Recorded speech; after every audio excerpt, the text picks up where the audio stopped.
Welcome back to Dirty Laundry, the place where we do not just air the secrets, we deep clean them.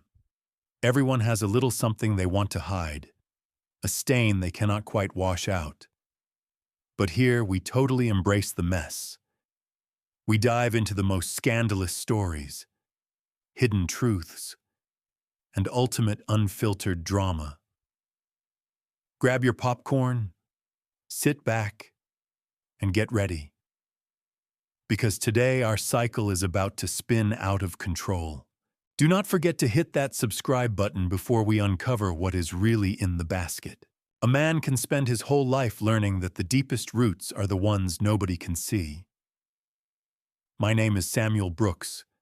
I am 68 years old, a widower, a gardener, and to most of Savannah I am nothing at all. 3 years ago I held my wife's hand as she died, and she asked me for one promise: to keep our family together no matter what came. I did not know then how hard that promise would test me. I did not know that a billionaire named Preston Whitmore would throw my son and my little grandson out into a freezing rain, or that the war I had buried for 33 years was about to come up into the light at last. They thought they had kicked a stray dog out into the storm. They had no idea they had just woken something that had been waiting a very long time to grow. Let me take you back to the afternoon it began. My son was sitting on a wet curb in the pouring rain, and my 5-year-old grandson was trembling in his arms like a wet bird that had fallen from its nest. 3 suitcases sat in a puddle beside them, soaked through.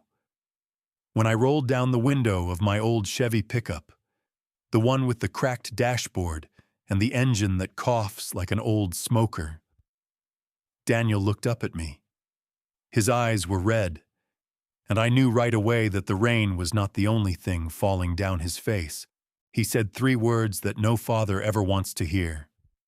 He said, "Dad." I'm finished. Preston Whitmore had thrown my boy and my grandson out into the street like they were yesterday's garbage. He told my son that the Brooks bloodline was a stain on his family name, that it did not deserve to sit at his table or carry his grandchild. And do you know what? I did not scream. I did not pound the steering wheel. I just smiled. A cold, quiet smile. And I reached over and unlocked the passenger door. "Get in the truck," I said. "Both of you." Preston Whitmore thought he had just taken out the trash. He had no idea that he had just declared war on the one man in all of Savannah who quietly held the deed to the very ground his entire empire was built on. Before I tell you how an old gardener brought a billionaire to his knees, do me one favor. If you have ever been looked through like you were invisible, if you have ever been judged by the dirt under your fingernails instead of the strength of your word, then hit that subscribe button and tell me in the comments. I want to hear your story too. To the people of Savannah, Georgia, I am nobody. I am the old gardener with the bent back and the gray stubble, the fellow who trims the hedges and pulls the weeds for the rich families out on the islands. They see these hands, thick and scarred from 50 years of honest labor, and they decide I have nothing worth knowing. They look at my faded flannel shirt and my rusted truck, and they look away. And for a very long time, I have let them. There is power in being underestimated. There is a strange kind of freedom in being invisible. Silence, I have found, is a profitable thing. Noise is expensive. But let me take you back to where everything began to turn. It was a Tuesday in late October, and the sky over Savannah had gone the color of an old bruise. I had been out near the coast, walking the grounds of a property I was thinking about. The kind of thinking a man like me keeps to himself. The Spanish moss hung heavy and dripping from the live oaks, and the rain came down in sheets that blurred the whole world gray. I was taking the long way home when I saw them, and I tell you, there is no sight on God's earth that cuts a father deeper than seeing his own child broken on the side of the road. Daniel is 34. He is a surgeon, a good one, with steady hands and a gentle heart. Too gentle, maybe, for the family he married into. He fell in love with Carolyn Whitmore, the daughter of Preston Whitmore, the biggest real estate name in the state. I warned him. Lord knows I warned him. I told him that men like Preston do not see people like us as equals. They see us as hired help. They see us as something to be used and then swept off the porch. But Daniel was in love, and love has a way of plugging a man's ears to every warning bell ringing in his head. I pulled the truck up to the curb, and the brakes squealed loud enough to make the few people on the sidewalk turn and stare with that familiar look of disdain. I did not care. I have outlived caring what those people think. "Dad," Daniel said again, his voice cracking like dry wood. "Why aren't you at the hospital?" "Son," I asked, keeping my voice as level and calm as a still pond. "It's the middle of the day. Where is Caroline?" He looked down at his shaking hands. "I lost everything," he whispered. "They suspended my license this morning. Some trumped-up complaint. A surgery they say went wrong. It's a lie, Dad. But it doesn't matter. Whitmore made sure of it. And then he called me into that big study of his, and he told me I was poisoning his family tree. He said our blood wasn't fit to mix with his." Little Lucas peeked out from under his father's soaked jacket. "Grandpa," he said, his small teeth chattering, "I'm so cold. I want to go home." And something in my chest went very still. Not hot, not loud. Still. The way the air goes still right before a storm breaks. I had made Eleanor a promise as she lay dying, and a man who breaks a promise to a dying wife is not a man at all. "We are going home, little man," I said, softening my voice for the boy. "Grandpa's got you now." Daniel hesitated, his pride wrestling with his desperation, the way I knew it would. Then he loaded those wet suitcases into the bed of my truck, and he climbed in, holding his son against his chest. I put the truck in gear. The engine roared to life with its old familiar rattle, and as I pulled away from that curb, I looked one last time in the direction of the Whitmore estate, sitting up there on the hill like a king's castle. "Preston," I thought, "you think you just kicked a stray dog out into the rain. You have no idea you just woke a sleeping lion." The wipers slapped back and forth as I drove, beating out a rhythm against the storm. Daniel did not say much. He just stared out the window at the gray streets sliding past, his arms wrapped tight around Lucas, who had finally drifted into an exhausted sleep against his father's chest. I let the silence sit. Some wounds need quiet before they need words. "You know, son," I said at last, "you have never once asked me how I bought that land out on Cypress Road. 30 acres of it." Daniel let out a hollow breath. "Dad, this is not the time for one of your gardening stories." I just smiled and kept my eyes on the road. He thought I was a poor old man rambling to fill the silence. He did not know that every word I spoke was a seed I was planting, and that within a few short weeks, the harvest would bury Preston Whitmore alive. Here is something most people never stop to understand. They look at a man with calloused hands and a rusted truck, and they think that is the whole story. They never imagine that the gardener trimming the hedges might own the house. They never imagine that the quiet old fellow at the back of the room might hold the mortgage on the chair they are sitting in. For 40 years, I built something in the dark, while the loud men of this city were busy admiring themselves in the mirror. I started with nothing but a borrowed mower and a strong back. I saved every dollar. I bought a little parcel of marshland that nobody wanted. Then another. Then I started lending quiet money to desperate men who could not get a bank to look at them twice. I called my company Live Oak Holdings, after the old trees that bend in every hurricane but never break. Today, Live Oak owns a good piece of the coastline that the rich families of Savannah parade across like it belongs to them. It owns the paper on half the fancy resorts, and it is run by an old gardener that none of those people would recognize if he were standing right next to them at the bank. I turned off the main road and onto the gravel lane that leads home. The truck bounced and groaned over the ruts, and the headlights swept across the two great live oaks that guard my front gate. And there, at the end of the lane, sat the house. It is a small wooden place. The white paint has peeled in long, curling strips, and the porch sags a little on the left side where I never got around to fixing it. The tin roof drums like 1,000 fingers when the rain comes down. To most folks, it looks like the home of a man who failed at life. I saw the shame creep across Daniel's face the moment he laid eyes on it.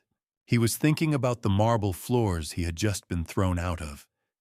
He was thinking that he had dragged his own son from a mansion to a shack that smelled of damp pine and old memories. What he did not know, what nobody knew, was that the peeling paint was a choice. The sagging porch was a costume. And underneath those creaking floorboards, in a place no thief would ever think to look, sat the deeds to more of this city than Preston Whitmore would ever dream of touching. I cut the engine. For a moment, the only sound was the rain on the roof and the soft breathing of the sleeping boy. "I'm sorry, Dad," Daniel whispered. "I never wanted to bring Lucas here. It's freezing. The roof probably leaks. It's a roof," I said, "and it's paid for. Nobody on this earth can ever knock on that door and tell you that you are not worthy of standing inside it. You remember that." We carried Lucas in and laid him on the old sofa, the plaid one Eleanor picked out at a church sale more than 20 years ago. I cranked up the furnace, and the old beast in the basement clanked and grumbled before it pushed warm air through the vents. Daniel stood in the middle of the small living room, looking lost, like a grown man who had wandered back into his childhood and could not find his footing. On the wall above the mantel hung a photograph of Eleanor. She was laughing in it, her head tilted back, the sunlight catching her hair. Daniel looked up at his mother's face, and I watched his shoulders begin to shake. "She always believed in you," I told him, "from the day you were born. She used to say you had healing in your hands." He wiped his eyes with the back of his sleeve. "A lot of good it did me," he said. "They took my license. They took my home. They took my dignity. Dad, what kind of man can't even keep a roof over his own son's head? The kind of man who is about to learn what he is really made of," I said. And right then, just as those words left my mouth, a sound cut through the warm hum of the house. It was a phone ringing, not my old flip phone, which sat dark and silent on the counter. It was Daniel's phone, buzzing and lighting up the dim room from where it lay on top of one of the wet suitcases. Daniel went pale. He stared at it like a man staring at a coiled snake. "It's him," he said. "It's Whitmore." "Answer it," I said, and put it on speaker. Daniel's hand trembled as he reached for the phone. He swiped the screen and tapped the little button, and then the voice of Preston Whitmore came pouring into my small wooden house like sewage backing up through a clean drain. It was a smooth voice, polished, the kind of voice that has never once had to raise itself, because it has always had money to do its shouting for it. "Daniel," the voice said, "I assume by now you found some gutter to crawl into. I'm calling to make this simple, because I am a reasonable man. Daniel swallowed hard. Where is Caroline? He asked. Let me talk to my wife. A soft, cruel laugh came through the speaker. Your wife is resting. She's been through quite an ordeal, watching her husband disgrace himself. No. Daniel, you listen to me. My lawyers are sending divorce papers to your email tonight. You will sign them. You will surrender any claim to my daughter and to the child she carries. And if you do that quietly, I will see to it that you have enough to rent some little apartment somewhere far away from here. And if I don't, Daniel said, if you don't, the voice turned to ice. Then I will bury you so deep that the sun will forget your name. I have already taken your license. Do you think I cannot take the rest? I will file for custody of the boy by Friday. I have judges who owe me favors going back 20 years. I will prove you are an unfit, unemployed, homeless failure. And I will scrub every trace of your low blood out of that child until he does not even remember he had a father. I watched my son's face crumble. And then Preston said the thing that turned the stillness in my chest into something colder than a January grave. You were a mistake from the start, he said. The moment Caroline brought you home, I knew it. Bad blood always tells. Your mother was a nobody, married to a man who digs in the dirt. I looked it up. Daniel, Eleanor Brooks, a waitress who married a yard man and called it a life. That is the gene pool you crawled out of, and I will not have it diluting mine. Now, you understand, a man can take a great many insults in his life. I have been called boy by men half my age. I have been waved off porches and talked over and looked through. I let it all slide off me like rain off a tin roof. Because I learned long ago that a man's worth is not decided by the mouths of fools. But Eleanor had been gone 3 years, and this man, this gilded snake, had just reached into her grave to wipe his feet on her memory. I reached over and took the phone out of Daniel's shaking hand. Dad, no, he mouthed. I held the phone up to my mouth, and I let the silence hang for a moment. The way you do before you swing an axe. Preston, I said. There was a pause. Who is this? The voice asked, sounding disgusted that anyone new had dared join the conversation. This is Sam Brooks. I said, Daniel's father, the yard man, as you put it. I just have one thing to say to you tonight. Another laugh. Longer this time. Well, would you look at that? The dirt has a voice. Tell me, old man, did you crawl out from under the porch to defend your boy? It is touching, really. But save your breath. There is nothing a man like you can do to a man like me. You are an ant looking up at the heel of my boot. You may be right, I said, and I kept my voice low and even, like still water.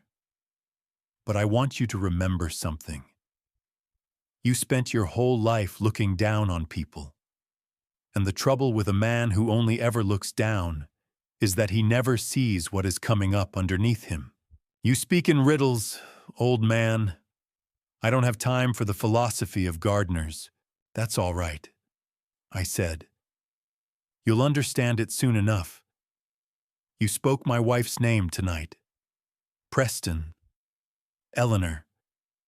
You dragged it through your mouth like it was something dirty. Now I want you to do me one small favor. I want you to write that name down and keep it somewhere close. Because before this is over, you are going to wish you had never learned how to say it. For the first time, the smooth voice faltered. Just for a half a second. Is that a threat?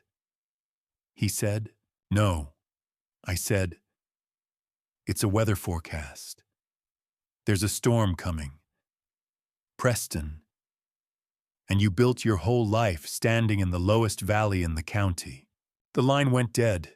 I set the phone down gently on the table, the way Eleanor used to set down her good china.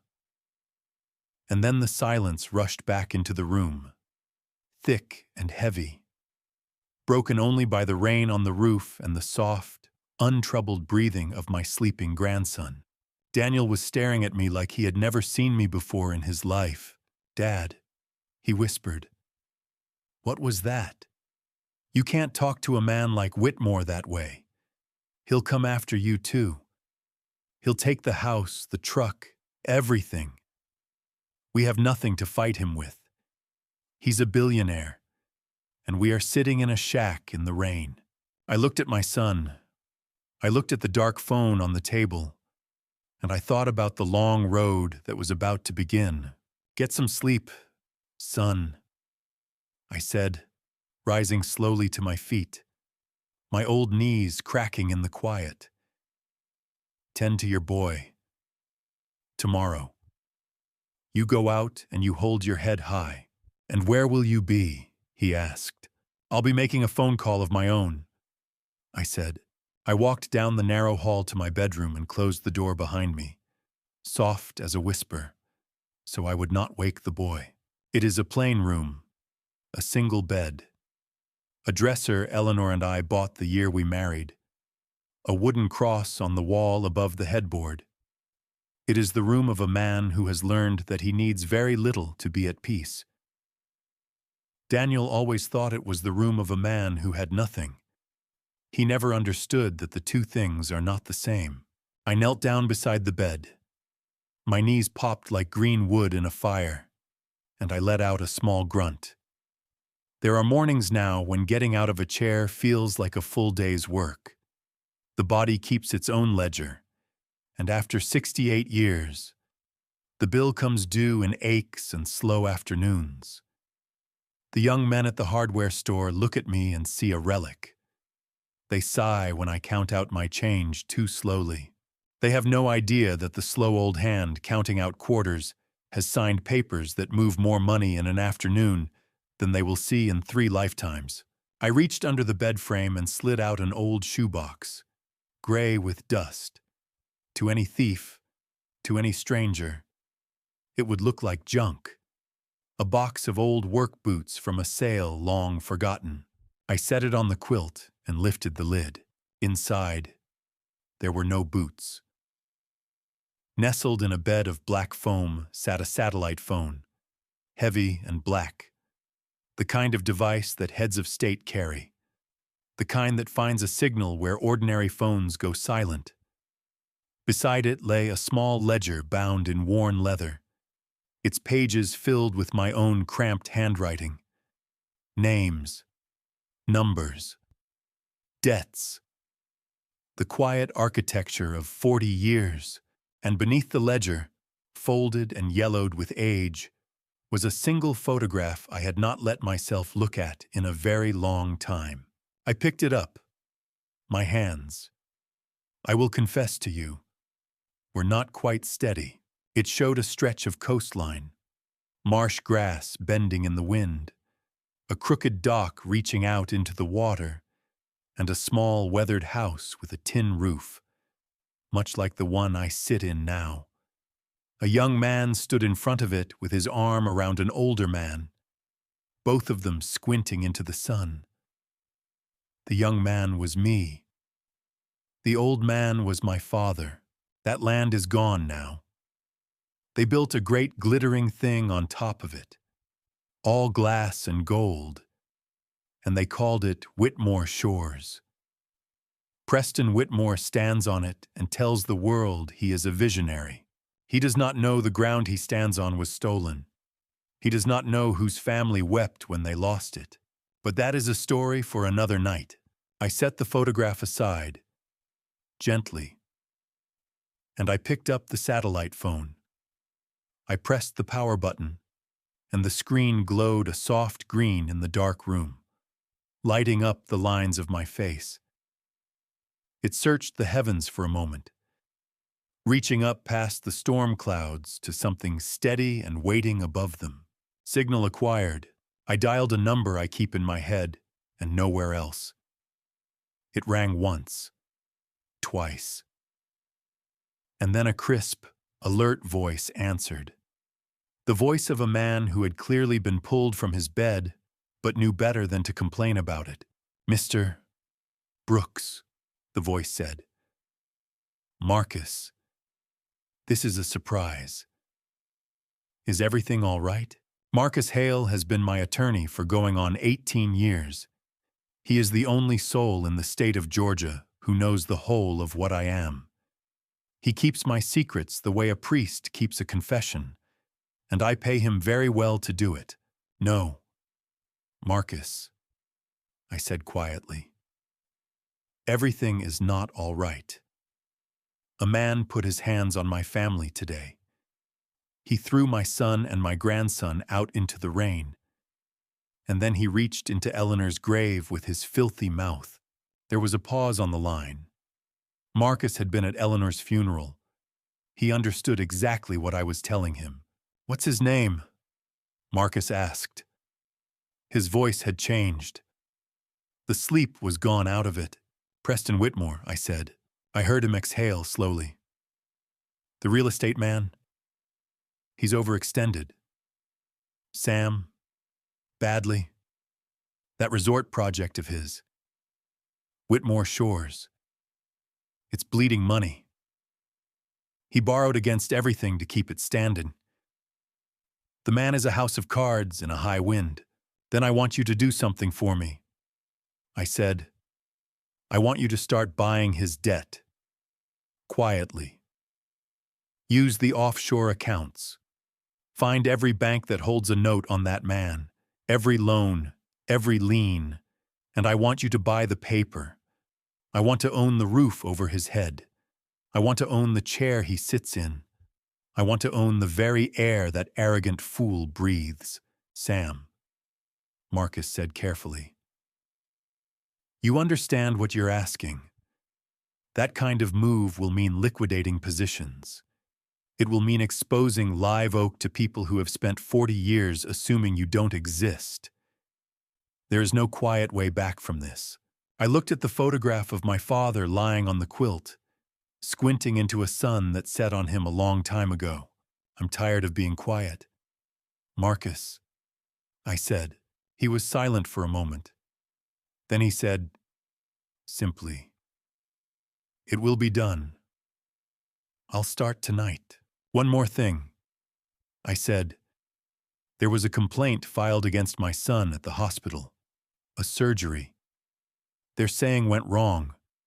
It's a lie that Whitmore manufactured. I want to know who he leaned on. I want a name." "You'll have it," Marcus said.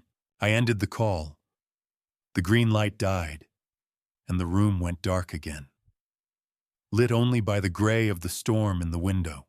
I put the phone back in its foam bed, but the photograph of my father I propped up against the lamp on the dresser, where I could see it. Preston thought he had set a clock ticking on my family tonight. 24 hours, he had said. Sign, or be buried. He had no idea that the clock he set was hanging over his own head. The next morning, the sun did not bother to show its face. The sky stayed the color of cold ash, and that suited the day just fine. I stood at the kitchen window with my coffee and watched Daniel walk out to my old truck. He had put on his one good suit, an expensive thing left over from his Whitmore days. But standing there against my peeling porch and the overgrown grass, with the gray light on him, he did not look like a man heading out to conquer the world. He looked like a man dressing for his own funeral. He had told me over breakfast that with his record, with his hands, with a decade of saving lives behind him, he would have a position by lunch. He would rent a place by supper. He was trying to be brave for his boy. I let him have that. A man needs his pride in the morning, even when you know the day is going to take it from him. I did not tell him what I knew. I did not tell him that men like Preston Whitmore do not simply fire a person. They erase him. Daniel came home 6 hours later, and he was not the same man who had left. His shoulders were down around his ears. His tie hung loose like a noose somebody had thought better of. He came through the door and sat down heavy on the old plaid sofa and stared at the wall like there was a window in it that only he could see. They all said no. "Dad," he whispered. "Every hospital, every clinic, every private practice from here to Charleston." I sat down across from him and said nothing. Silence is a thing I have always trusted more than words. I went to Mercy General first.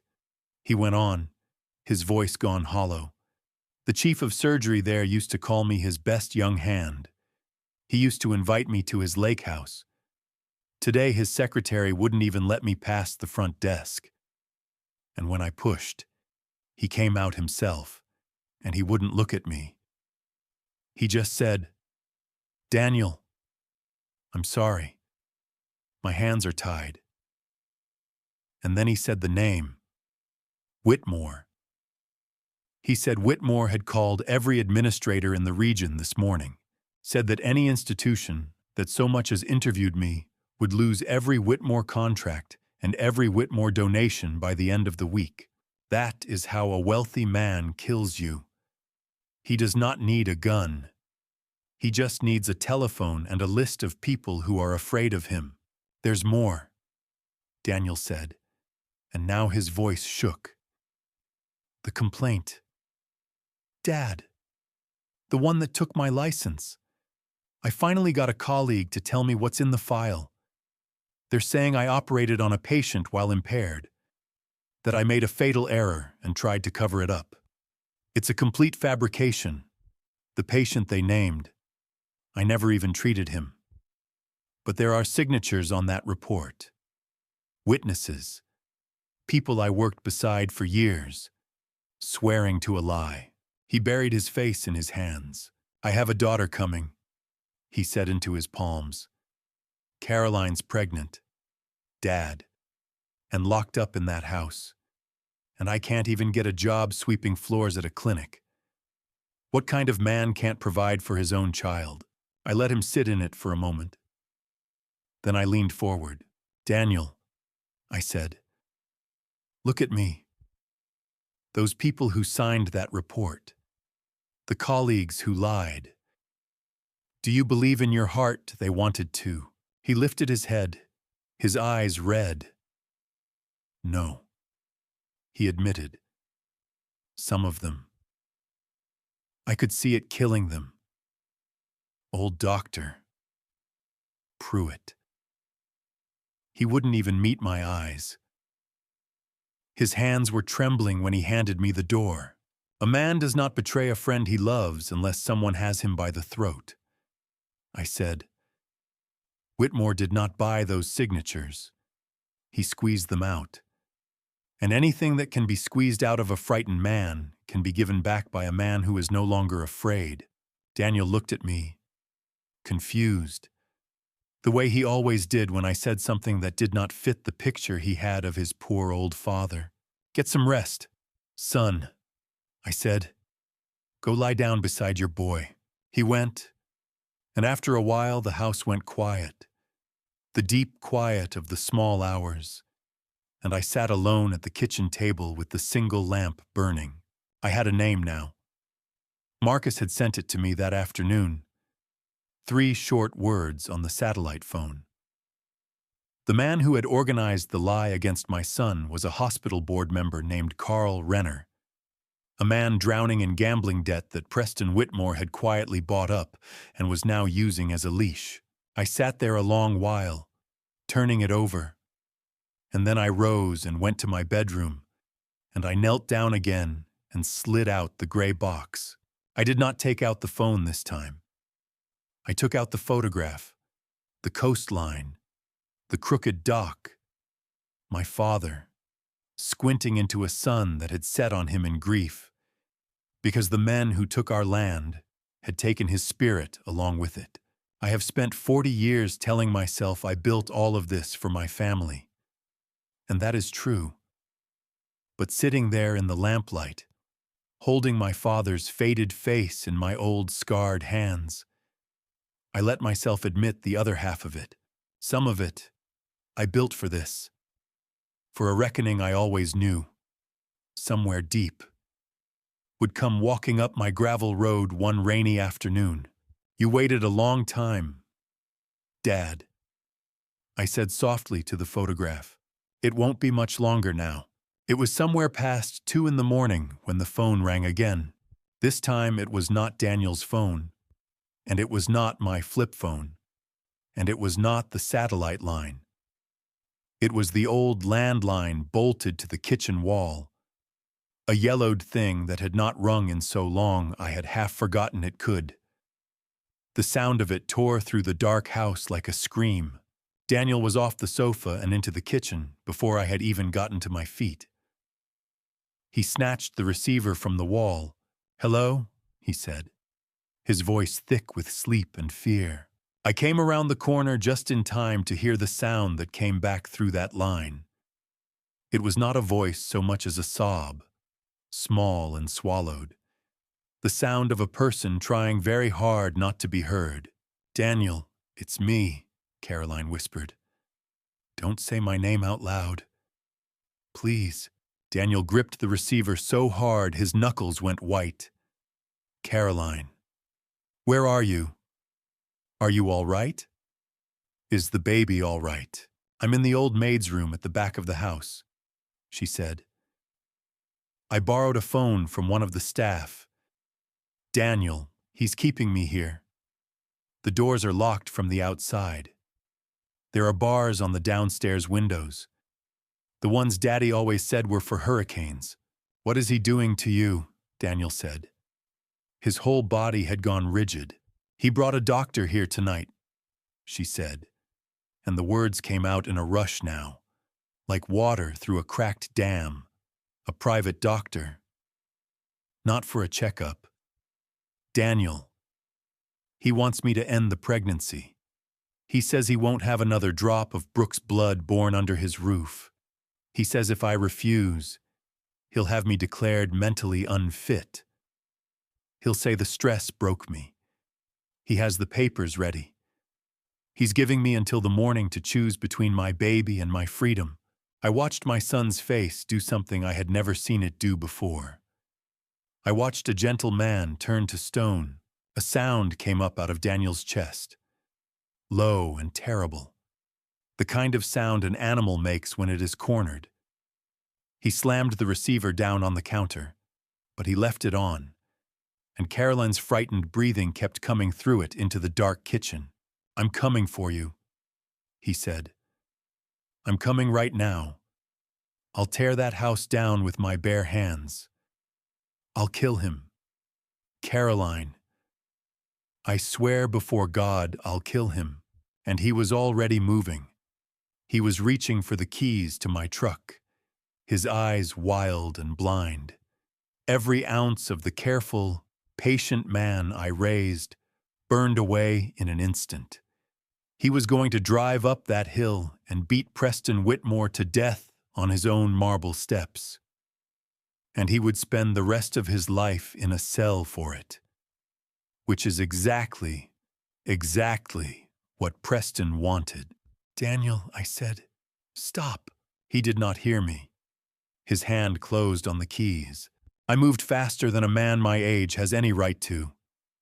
50 years of gripping shovels and pulling roots out of stubborn Georgia clay leaves a man with hands like iron, and I caught my son by the wrist before he reached the door.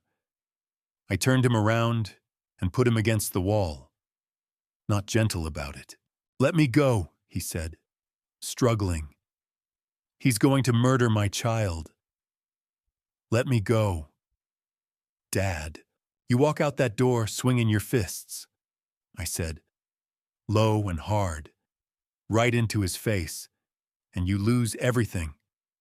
You hear me? You touch one hair on that man's head, and he wins. That is the whole game, son." He wants you violent. He wants you in handcuffs. He has been calling you bad blood and a thug to anyone who will listen. And the second you put your fist through his face, you prove him right. You hand him the boy. You hand him Caroline. You hand him the baby. All of it. Daniel sagged against the wall. The fight went out of him all at once, the way it does, and he slid down to the floor and put his head in his hands. "Then what do we do?" he said. "We can't leave her in there." "Dad, she's pregnant and she's locked up and she's terrified." I knelt down in front of him. My knees hated me for it. But I knelt down so he could see my eyes. "We are going to get her," I said. "Tonight. But we are not going to do it your way. We are going to do it mine. We are going to use the law. We are going to use that man's own house against him." He looked at me, lost. "How?" "He has guards. He has lawyers. He has the police in his pocket. He has some of them," I said. "He does not have all of them. There is a difference. And it is a difference Preston Whitmore is about to learn the hard way." I stood up and took my coat from the hook by the door. And then I took my old flip phone from the counter and I made a call. Not to the satellite line this time. This was a number I had carried in my heart for a long while, and I dialed it from memory. It rang twice before a gruff, sleep-heavy voice answered. "Sam," the voice said. "You know what time it is. I know exactly what time it is." "Earl," I said. "I need a welfare check run tonight. Official and loud, on the Whitmore estate. There's a pregnant woman being held there against her will, and a threat against her and her unborn child. I want lights. I want it on the record." There was a pause. Then the voice, all the sleep gone out of it now, said, "Give me the address." I hung up and looked down at my son, still sitting on the kitchen floor. "Get your coat," I said. "We're going to go bring your wife home." The drive up to the Whitmore estate was a journey between two worlds. We left behind the gravel roads and the chain-link fences of my part of town, and we climbed up into the hills where the streets are lined with old oaks trimmed within an inch of their lives, and the houses sit far back from the road like they are ashamed to be seen with you. My old truck rattled and coughed up those clean, dark streets, an oil stain dragging itself across a marble floor. Daniel sat beside me, his leg bouncing, his hands opening and closing on nothing. We came up to the gates a little after 3 in the morning. The Whitmore place is not a home. It is a fortress. All wrought iron and brick, with a guard booth at the entrance like the gate of a private kingdom. A man in a uniform stepped out as we rolled up, one hand resting easy on the weapon at his hip. He looked at my truck and curled his lip. "You're a long way from where you belong, old man," he said. "Deliveries go around back, in the morning." "Open the gate," I said, keeping my voice level. "We're here for Caroline Whitmore." He laughed at that.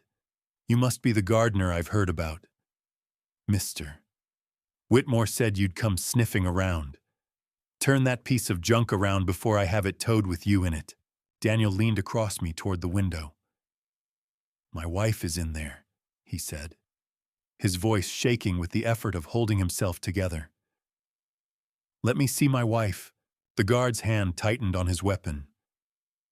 "Last chance," he said, and right then, the great front doors of the mansion opened at the top of the drive, and Preston Whitmore stepped out onto the lit portico in a silk dressing gown, a glass of something amber in his hand, looking down on us like a man inspecting something the rain had washed up.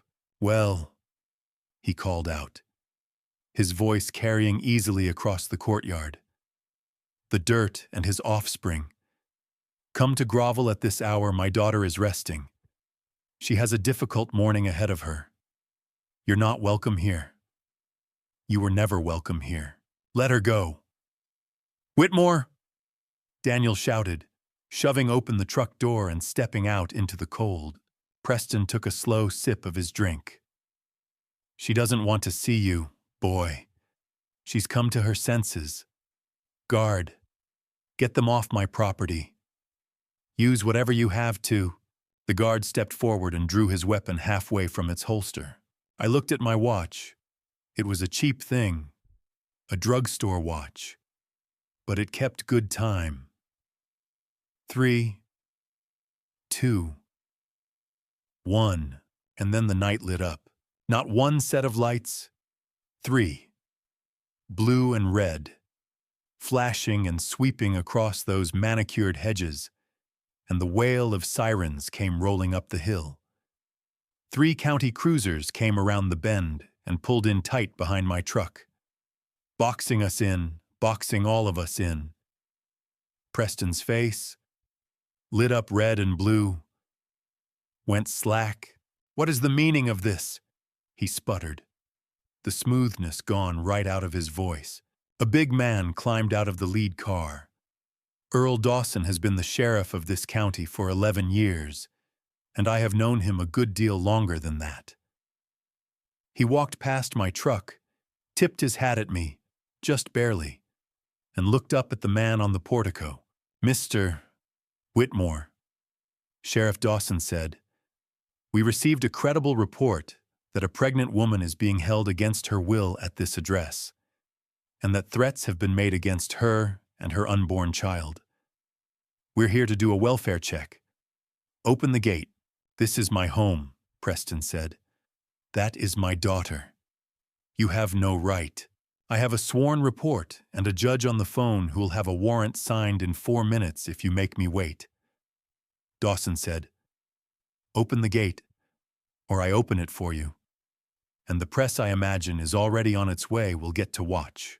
That last word did it. The press. Preston Whitmore feared losing money, but he feared losing face more than anything on this earth. He looked at the dark windows of his neighbors' houses, where curtains had already begun to twitch. Open it, he hissed to the guard. The iron gate swung inward with a groan. Sheriff Dawson nodded to 2 of his deputies, and they went up the drive. A few minutes later, the front door opened again, and Caroline came out. She was pale and shaking, clutching a small bag to her chest, her free hand resting low over the curve of her belly. And when she saw Daniel standing there in the cold, she ran.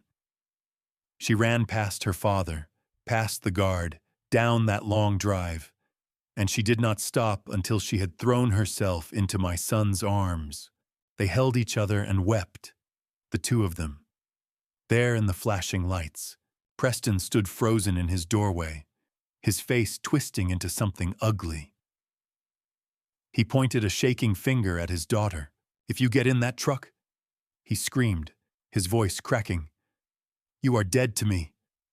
Caroline, do you hear me? The trust is gone. The inheritance, the name, all of it. Gone. You will have nothing. You will starve in a shack with these animals, scrubbing floors like that old man's dead wife. Caroline turned and looked at her father. She was trembling head to toe, but she stood up straight. I'd rather starve with them, she said, her voice carrying clear across the courtyard, than eat one more meal at your table. And she climbed up into the cab of my rusted old truck and pulled the door shut behind her. I put the truck in gear. As I backed out past the cruisers, the exhaust pipe coughed up a cloud of black smoke that drifted right up onto that lit portico, and I watched Preston Whitmore wave it from his face, coughing, in his fine silk gown. Enjoy the gutter, he howled after us. I'll see you in court. I'll take that baby. I'll take everything you have. I did not answer him. There was no need. because while he had been busy screaming into the dark, my attorney had finished buying the insurance company that covered every nail and beam of Whitmore Shores. He just did not know it yet. A week went by in that little house on Cypress Road, and they were strange days, full of a peace that felt borrowed. Caroline slept for 2 days straight, the deep sleep of a body that has finally stopped bracing for a blow. Lucas took to following me around the yard, watching me prune the roses and asking why I talked to the plants. Daniel was quieter than I had ever known him, a man learning to live inside a smaller life, and I let him learn it. There is no shortcut through that lesson. A man has to walk it on his own feet, but Preston Whitmore was not a man to sit still in his defeat. He was the kind that has to watch you squirm, the kind for whom victory is not complete until the loser is made to perform his own humiliation. The invitation arrived on a Thursday morning, delivered by a courier in a black sedan who looked at my sagging porch the way you might look at something you stepped in. He handed it over with 2 fingers, as though he feared poverty might be catching, and drove off before the dust had settled. It was a heavy thing, cream-colored cardstock with gold lettering, the weight of it alone worth more than my whole week of groceries. Caroline opened it with hands that had only just stopped trembling. "It's the Coastal Heritage Gala," she whispered. "The biggest charity night of the year in Savannah. Everyone goes. Every name in the state will be in that room. And my father is the guest of honor." She read further, and her face changed. "There's a handwritten note at the bottom," she said. "It says, 'Let us put our family differences aside. For the sake of the child to come.'" She looked up, and for just a moment, there was a flicker of something terrible in her eyes. Hope. The hope of a daughter who still wants, somewhere deep down, to believe the monster might love her after all. "Maybe he's sorry," she said softly. "Maybe he wants to make peace before the baby comes." Daniel scoffed, and I was glad to hear it. The week had put some iron in him. "He doesn't want peace, Caroline," he said. "He wants an audience. He wants us to walk in there so he can parade us around the room like a hunter showing off a mounted head." I was sitting in my armchair, working the edge of my pocket knife against a whetstone, the slow scrape of it filling the quiet room. I have always thought better with something in my hands. "Daniel's right," I said. "Your father does not apologize. He negotiates, and he performs. That note is not an olive branch. It's a stage." "Then we won't go," Caroline said. And she set the invitation down on the table like it had burned her. "No," I said. The scrape of the knife stopped. "We are going." They both turned to look at me. "Why?" Daniel said. "Why give him the satisfaction? Why walk into his trap? Because if we don't," I said, "he writes the story himself. He tells every soul in that room that he reached out his hand in Christian kindness, and we spit on it. He tells them we are bitter, ungrateful, beneath him. If we stay home, he wins the room without ever throwing a punch. But if we walk in there with our heads up and our manners on, then any ugliness that happens in that room, he has to be the one to start it." I set the knife and the whetstone down on the side table, and believe me, I said, "he won't be able to help himself." "But look at us," Daniel said. He swept a hand at the worn furniture, the peeling paint. "I sold my watch to buy groceries last Tuesday. We don't belong in a room like that anymore. You belong wherever you choose to stand," I told him. "But you won't be walking in alone. I'll be driving you." "You'll be driving us," Caroline said, confused. "I will, and I'll be staying. I'll go as the help, as the gardener, They're sure to need hands for a party that size, tending the grounds, hauling the flowers. Nobody at a gala ever looks twice at the old man pulling weeds along the path. Dad. No, Daniel said, and there was real anguish in it. I am not going to stand there in a suit while you play the servant for that man. I won't watch you bow to him. I rose from my chair, and I put my hand on my son's shoulder. It isn't bowing, son, I said quietly. It's camouflage. You want to know the safest place in the world to hide a blade. It's in the hand of the man nobody bothers to look at. The night of the gala, the whole of Savannah seemed to be lit up and shining.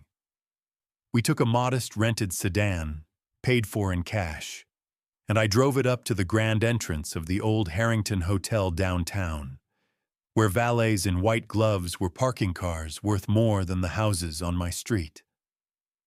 I wore a plain black work shirt and a cap pulled low over my eyes, and when I came around to open the rear door, the valet looked straight through me like I was made of glass. Daniel stepped out in his one good suit, and Caroline beside him in a simple dark dress she had managed to save from the wreckage of her old life. They looked, the two of them, like royalty who had lost a kingdom but kept every ounce of their grace. Thank you, Sam, Caroline whispered as she passed me. I tipped my cap to her and said nothing. Inside that ballroom, beneath chandeliers the size of small cars, the cream of the city stood about in their diamonds and their tuxedos, sipping champagne and breathing an air that smelled of expensive perfume and something else underneath it. Something I have smelled in rooms like that my whole life. The smell of people who have never once been told no. And there, in the very center of it all, holding court with a glass of wine and a laugh that made the people around him laugh on cue, stood Preston Whitmore. He had no idea the gardener had just walked into his garden. The room had been built to dazzle, and it did its job well. But I have spent 50 years learning that the more a thing is built to shine, the more it is usually hiding underneath. Daniel and Caroline had not been in that ballroom 3 minutes before Preston spotted them.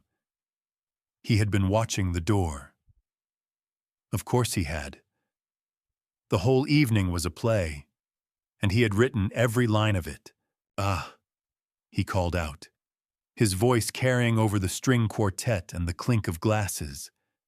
The prodigal daughter returns, and she has brought her baggage with her. A ripple of nervous laughter moved through the crowd around him. The laughter of people who are not sure it is funny, but are very sure who signs their checks. I had drifted in through the service entrance behind a cart of flower arrangements, in my work shirt and my cap, and I had positioned myself near the great glass doors that opened onto the terrace garden, a pair of pruning shears in my hand, invisible. A piece of the furniture. From there I could see everything. Hello, Preston, Daniel said, keeping his voice even. You invited us. We came. I did invite you, Preston said, walking toward them with that slow, easy stride that money buys a man. I wanted to see if a few days in the gutter had taught you any humility. He turned to the cluster of investors and old money wives orbiting him. Friends. You'll remember my former son-in-law, a surgeon, if you can believe it. Though I hear he's between positions at the moment. He looked Daniel up and down. Same suit as last season. I see. Times must be hard. The laughter came again, sharper now. Caroline took Daniel's arm. That's enough. Daddy, she said, her voice low. We're leaving. Oh, don't run off, Preston said. You haven't even greeted the staff. And his eyes lifted, and they found me, standing by the terrace doors with my shears. A slow, delighted cruelty spread across his face. Well, well, he said, and the whole room turned to follow his gaze. If it isn't the gardener. I took the liberty of having the grounds crew put you to work. Sam, a man should earn his supper. He raised his voice so the room could enjoy it. Tell me, do you know my prize azalea bed has gotten simply overrun with weeds right out there on the terrace? He pointed through the glass. Be useful. Go and pull them. I want this room to watch an honest day's work. The terrace doors stood open to the warm night, and just beyond them, lit by lanterns, was a low bed of flowers along the stone path. Threaded through with crabgrass and clover, the room went quiet. That breath-held quiet that gathers before something cruel. Daniel's whole body went rigid. I caught his eye across the room and gave the smallest shake of my head. Not yet. Not here. So I walked out onto that terrace, in front of the cream of Savannah, and I lowered myself down onto my knees beside the flower bed. My knees ground against the cold stone, and I will not pretend it did not hurt. And I reached into the dirt with these old hands, and I began to pull the weeds. Look at him! Preston crowed from the doorway, a fresh glass of wine in his hand. His audience gathered behind him. A natural. You can dress a man up, but you cannot teach blood what it isn't. I pulled the crabgrass up by the root, the way you have to if you want it gone for good. And inside my head, I was not on my knees at all. Inside my head, I was standing taller than every soul in that gilded room. I was doing arithmetic. The terrace, I thought. That is one wing of the resort. The wine in his glass. That is the boardroom. The laughter of these people. That is the day they all scatter and leave him alone. When I had a fist full of weeds, I rose, slow, my knees protesting. And I turned to face him. Preston reached into the pocket of his tuxedo and drew out a folded bill. He crumpled it in his fist and threw it at me. It struck my chest and fell into the dirt at my feet. For your trouble, he said. $800. More than your dead wife ever made in a month of carrying plates. I'd wager, and there it was. The room laughed, but I did not hear the room. I heard only that one word he had reached for, the way a man reaches for a knife when an open hand would have done. Wife. He had dragged Eleanor into that gilded room to die a second death for the entertainment of strangers. What was her name again? Preston went on, swirling his wine, savoring it. Eleanor? Yes. A waitress. I'll be honest with you all. I courted a girl like that once, in my foolish youth. Thank God I came to my senses. Imagine the stain on a family line. He raised his glass to the room. To good breeding, he said, and to knowing one's place. I stood there with a fist full of his weeds and $800 of his money lying in his dirt, and I felt my son starting to move behind me. Felt the air change as Daniel finally broke. You son of a... Daniel was across that room before I could turn, his fist already drawn back. The crowd gasped. A glass shattered somewhere. Two large men in dark suits stepped out from the walls, reaching inside their jackets, and I dropped the weeds, and I caught my son's wrist in the air, just inches from Preston Whitmore's smiling face. Not here, son, I said, low. Just for him. Not like this. Daniel's wrist strained against my grip, every muscle in his arm shaking with the want of it. I could feel the rage coming off him like heat off a stove, and I understood it. Lord, I understood it. There is a fire in a man that wants nothing in this world, so much as to feel its knuckles meet the face of the one who hurt the people he loves. I had carried that same fire for 40 years. I had just learned to bank the coals. "Look at what he did," Daniel whispered, his voice breaking. "To you. To Mama. It's just words," I said, holding his eyes with mine. "And it's just weeds.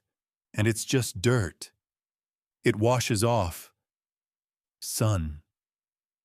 A stain on a man's reputation does not." The two big men in dark suits had stopped a few feet away, hands still inside their jackets, waiting to see which way this would fall. The whole gilded room had gone silent. 100 faces turned toward us, half of them horrified, half of them hungry. The way people get hungry at the sight of a fight they don't have to be in. Preston stood there with his wine glass and his bandaged smile. And I will tell you what I saw in his eyes. I saw hope. He wanted the punch to land. He needed it. A surgeon with a suspended license assaulting a respected philanthropist at a charity gala in front of every name in the state. It would have finished Daniel forever. It would have handed Preston the baby and Caroline and the whole war, all wrapped up in a single broken nose. I was not going to give it to him. I pulled Daniel's arm down, slow and firm, and I stepped in between my son and the man who had spent the evening trying to break him. I bent down. I picked the $800 up out of the dirt where it had fallen, and I brushed the soil off of it. And then I held it back out toward Preston Whitmore. "You keep your money, Mr. Whitmore," I said. My voice was quiet, but the room had gone so still that it carried to every corner. "You're going to need every dollar of it, sooner than you think." He did not take it. He just looked at me. And for the first time that whole evening, the smile flickered. "Is that a threat, Gardner?" he said. "No, sir," I said. I tucked the bills into the breast pocket of his tuxedo, gently, the way you might tuck a flower. "It's a kindness. I'm giving it back because where you're going, it'll matter more to you than it ever could to me." And then I turned to my son and my daughter-in-law. "Come on," I said. "The air in here has gone stale." We walked out of that ballroom. We walked past the staring faces and the whispering mouths, past the diamonds and the string quartet, with the dirt of his flower bed still under my fingernails. Caroline had her head down, tears running silent down her face.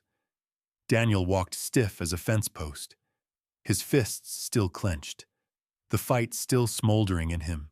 We came out into the cool night air, and the valet brought the rented sedan around, and I held the door for the two of them like the help I was pretending to be.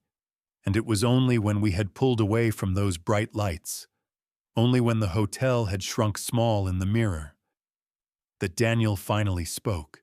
"Dad," he said, and his voice was raw. "He made you crawl in the dirt. He threw money at you. He spit on Mama's grave in front of the whole city, and we just took it. We just stood there and took it." I drove a moment in silence. Then I reached up and touched a small black button pinned to the collar of my work shirt, no bigger than a shirt stud. A tiny glass lens caught the glow of a passing streetlight. "We didn't just take it, son," I said. "We recorded it." Daniel turned in his seat and stared at the little button. "Every word," I said. "Every laugh from those fine people. Every cruel thing he said about your mother, with the date and the time stamped right on it, and a ballroom full of the most respectable witnesses in the state of Georgia. He performed his whole black heart for an audience tonight. Daniel." And I caught it. Caroline turned around too.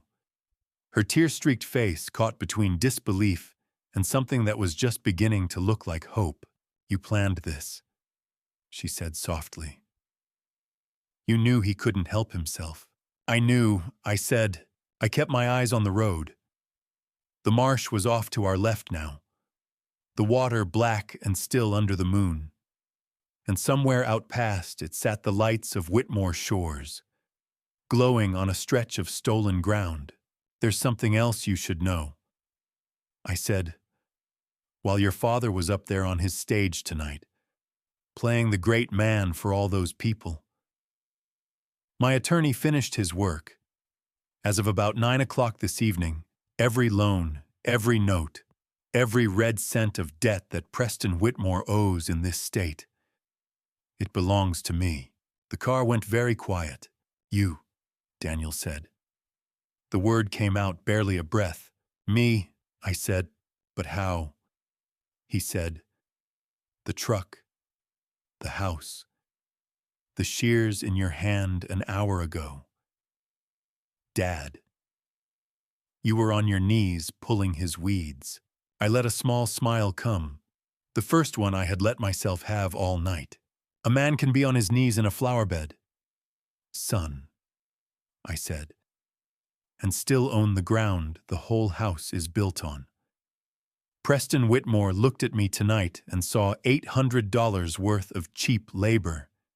He has no idea that the man pulling his weeds just bought the rope he's going to hang himself with. I pulled the rented sedan onto the highway and pointed it home, toward the little house on Cypress Road where Lucas was sleeping safe. "He bought himself a handful of weeds tonight," I said, "and it's going to cost him everything he has. A drowning man does not ask many questions about the hand that reaches for him." That is the truth I built my whole plan upon, and Preston Whitmore proved it for me within the week. His resort, Whitmore Shores, was bleeding him white. I had known it for some time, but now that I held every note he owed, I could read the man's finances the way I read the weather coming in off the marsh. The project was months behind. The unions were threatening to walk. He had borrowed against the resort, against his estate, against his own name, robbing one account to feed another, dancing as fast as he could to keep the music from stopping. He needed a miracle, so I decided to send him one. I had Marcus form a new company, clean and quiet, with no history a man could trace. We called it Tidewater Capital Partners. On paper, it was a serious-minded investment group out of Atlanta with deep pockets and a taste for distressed real estate. In truth, it was a shell, an empty suit, a ghost wearing a very expensive cologne. And behind it, pulling every string, sat an old gardener in a wooden house. Marcus made the approach on a Monday morning. I was not there, but I have known Marcus 18 years, and I could see the whole thing play out in my mind as plain as if I sat in the corner. He walked into the Whitmore Tower in a suit that cost more than my truck, breezing past the worried secretaries and the accountants who had started whispering in the halls. And he laid an offer on Preston's desk that no drowning man could refuse. $12 million in fresh capital, immediate. No hard questions about the delays, no auditors crawling through the cost overruns. Just clean, cold money to keep Whitmore Shores standing. Preston took the meeting, which told me everything.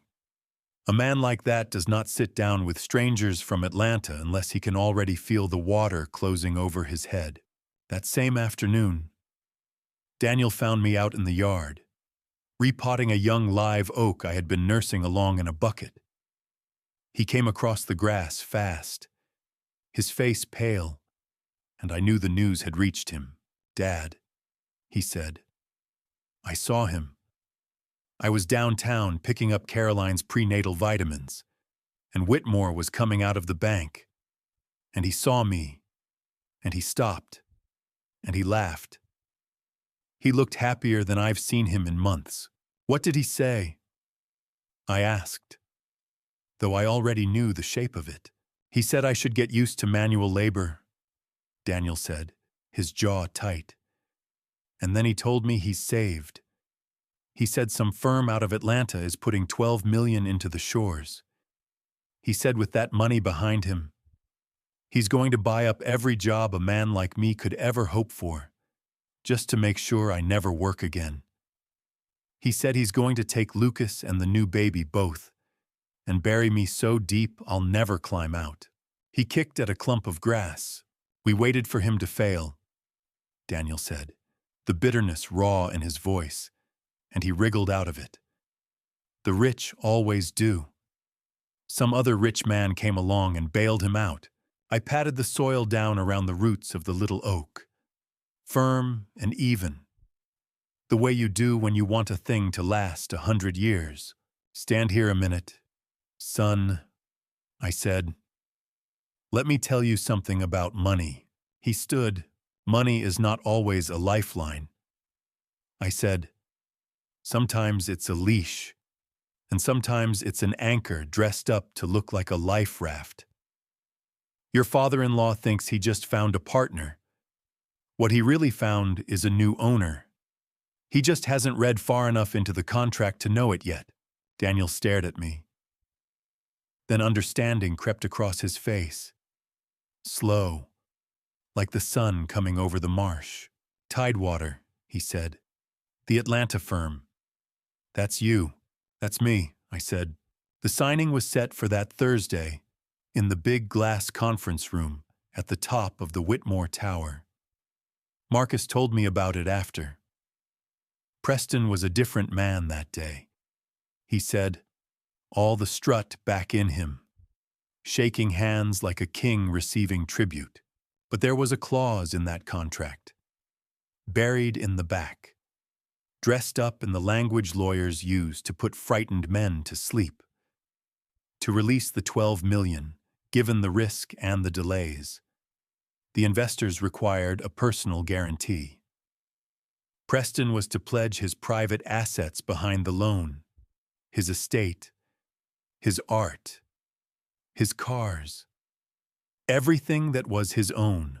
Marcus told me Preston hesitated over it, held the gold pen above the page a long moment, a flicker of the old animal caution in his eyes, so Marcus simply began to gather the papers back up. He said, I understand, Mr. Whitmore. It's a great deal to ask. I'll inform my partners you've declined. Perhaps we'll revisit it next quarter, when your other notes come due. Next quarter meant bankruptcy, and Preston Whitmore knew it. Wait, he said, and he signed. He signed his estate. He signed his art collection. He signed the cars and the boat and the very chair he sat in. He pledged the whole gilded carcass of his life against $12 million he believed had come to save him. And when it was done, Marcus told me. Preston leaned back and smiled and said, You see, this is what separates men like me from the rest. The cream always rises, then release the funds. Preston said, My contractors are owed. The funds will be released within the hour. Marcus told him, and they were. I let that money flow into Whitmore shores like water into a sinking ship, because I wanted him to spend it. I wanted him to start the cranes again. I wanted him to feel, for a few short weeks, like the great man rising once more. A man fights cautiously when he has nothing left to lose. But give him $12 million and a sense of his own destiny, and he gets reckless. He stops looking over his shoulder, and that is exactly where I needed Preston Whitmore to be. I picked up the little oak in its bucket and carried it over to the spot by the fence where I meant to plant it for good. Let him feel saved. I said to my son, let him build his tower a little higher. The higher a man builds on a rotten foundation, the louder it comes down. For 3 weeks, Preston Whitmore believed he had won. The cranes turned again over Whitmore shores. The contractors went back to work. He walked into rooms with his old swagger restored, and he told anyone who would listen that he had weathered the storm through sheer force of will. He even sent Daniel a case of cheap champagne with a note that read, "To better luck next time."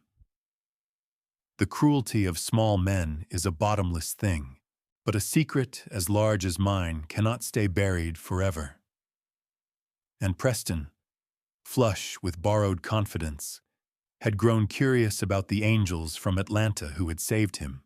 He hired a man, a private investigator, the kind that asks the questions banks are too polite to ask.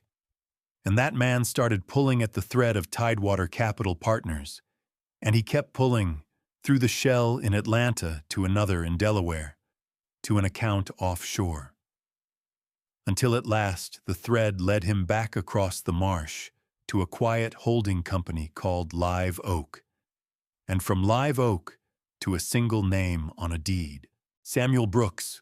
I was out in the garden when it happened, staking up the tomato vines against the autumn wind, when my old flip phone buzzed in my pocket. It was Marcus. He knows. Sam. Marcus said. His man cracked it this morning. Preston Whitmore knows that Tidewater is you, that Live Oak is you, that you hold every note he owes. I straightened up slow and looked out toward the marsh. Then I said, that I'll be hearing from him directly before long. It was not long at all. The black sedan came roaring up my gravel lane not 2 hours later, throwing up a cloud of dust, and Preston Whitmore got out of it himself. No driver, no lawyers. Just him, in a suit that probably cost $10,000. Picking his way across my muddy yard in shoes that had never once touched honest ground. I did not get up from where I knelt by the tomato vines. I just kept tying the soft twine around the stalks, gentle, so as not to bruise them. "You," he said, and his voice was not smooth now. It was high and tight. The voice of a man who has just looked down and seen the floor is gone. "You're Tidewater. You're Live Oak. This whole time. You." "That's right," I said, and I tied off another vine. He stared at me, and I watched the picture in his head break apart and refuse to come back together. In his world, gardeners did not own holding companies. In his world, the old man pulling weeds at his gala could not possibly be the same man who held the deed to his entire life. The two facts would not fit in the same skull. "This is fraud," he sputtered. "You hid your identity. You tricked me into that contract. I'll have it thrown out. I'll bury you in lawyers.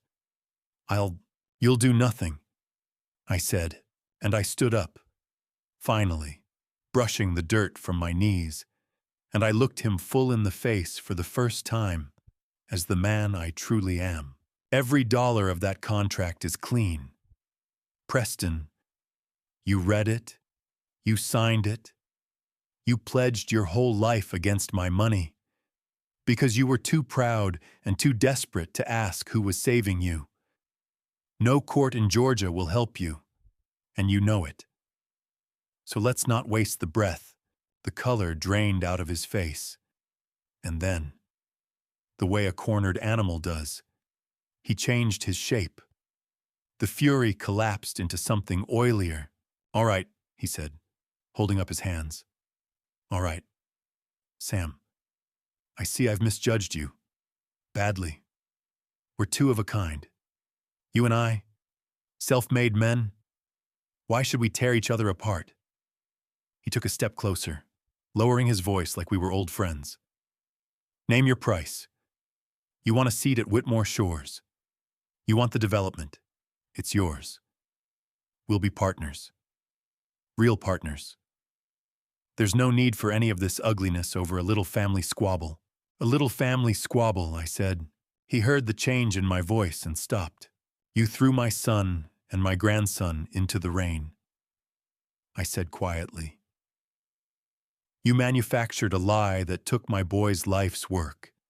You locked your own pregnant daughter behind barred windows and sent a doctor to end the child she carries. And you stood in front of the whole of Savannah, and you spit on the grave of my wife. I took a step toward him. And Preston Whitmore, for the first time in his life I'd wager, took a step back.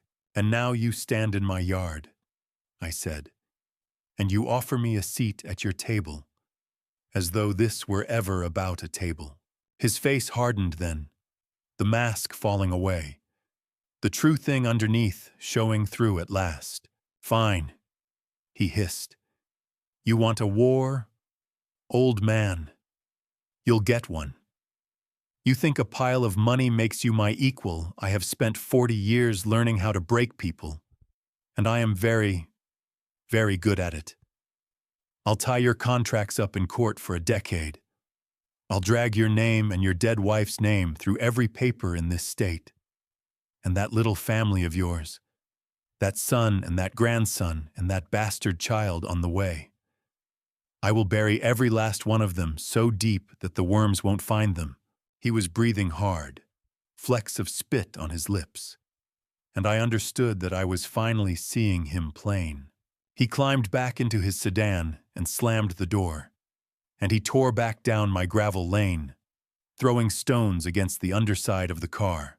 I watched the dust settle. Then I knelt back down by my tomato vines, because a thing that is half done in a garden does not wait on the troubles of men. He thinks the war starts now, I said softly to the wind. He has no idea it is already over. That evening, after the supper plates were cleared and Lucas had been put to bed, Caroline came and found me on the porch. I was sitting in the old rocker, watching the last of the light go out of the sky behind the live oaks, the way I have done most evenings since Eleanor passed.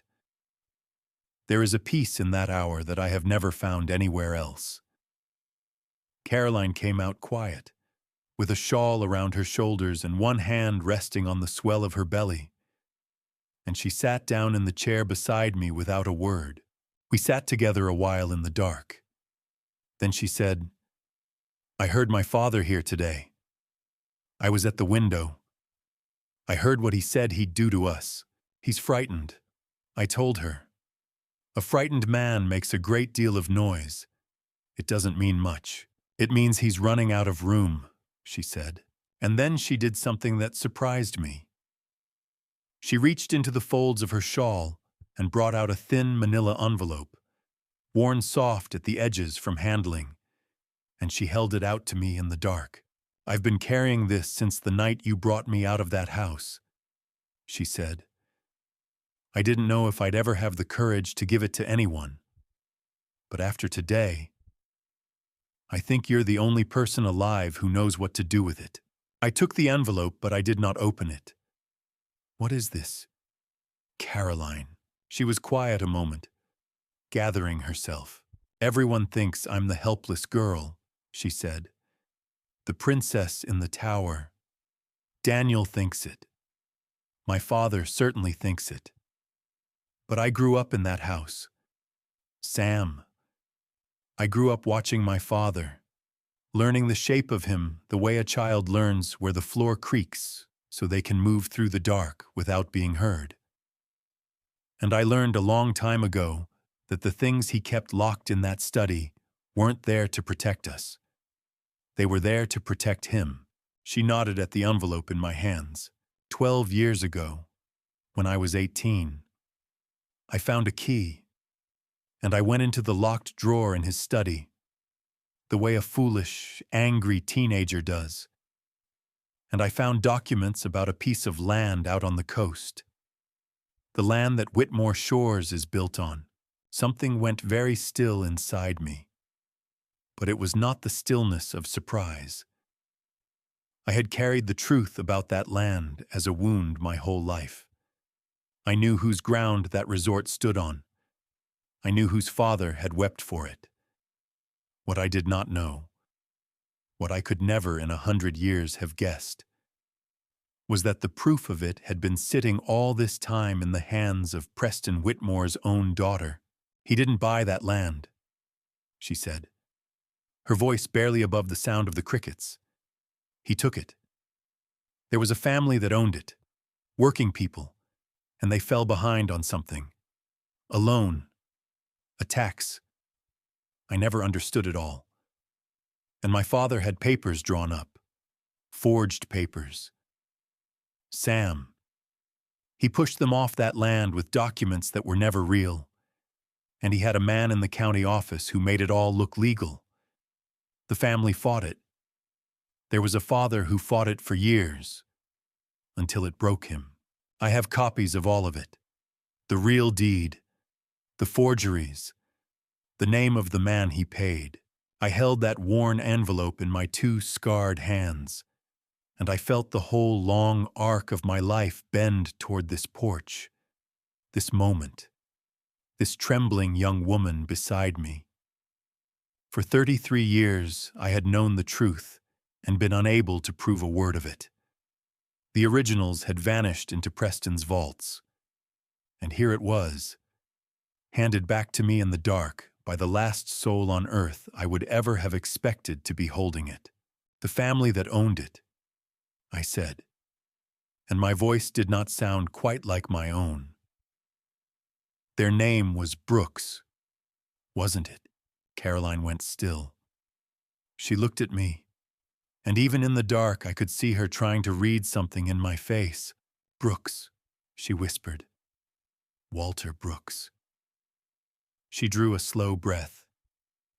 That was your father, wasn't it?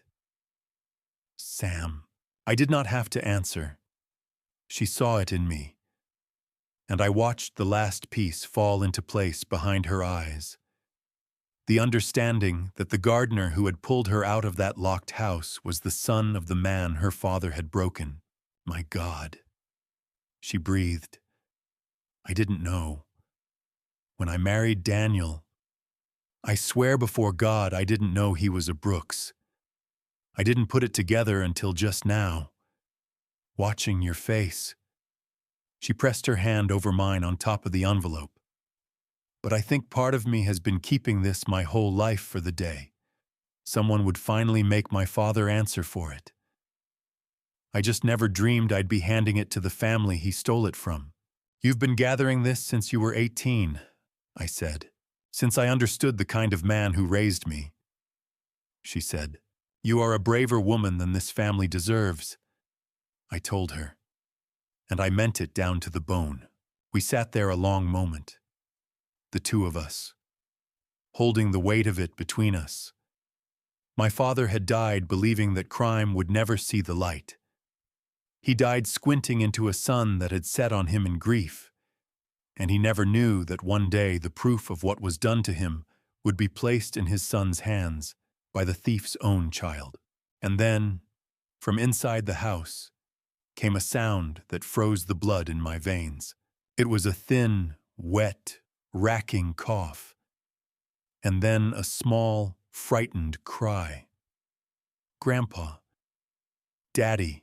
Caroline was on her feet before I was, the both of us moving for the door.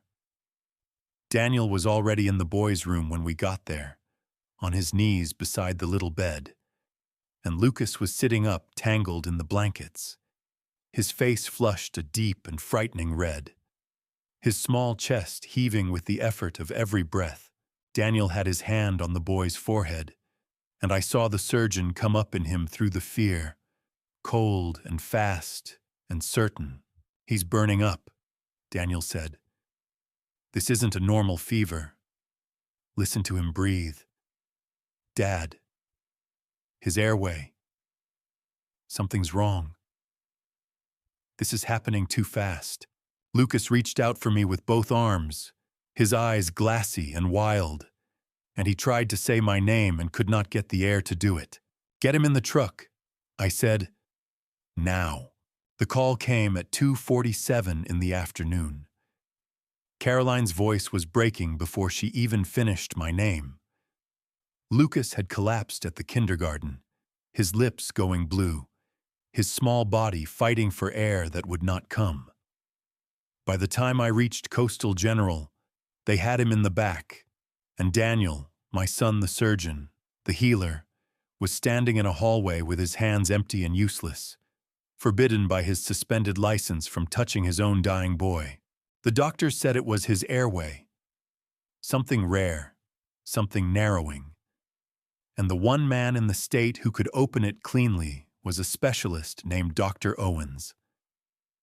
I heard the charge nurse say his name like a prayer, and then I heard her say, with a confusion that turned my blood to ice, that Dr. Owens had just called in, that he had been advised the case was outside his scope, that he would not be coming.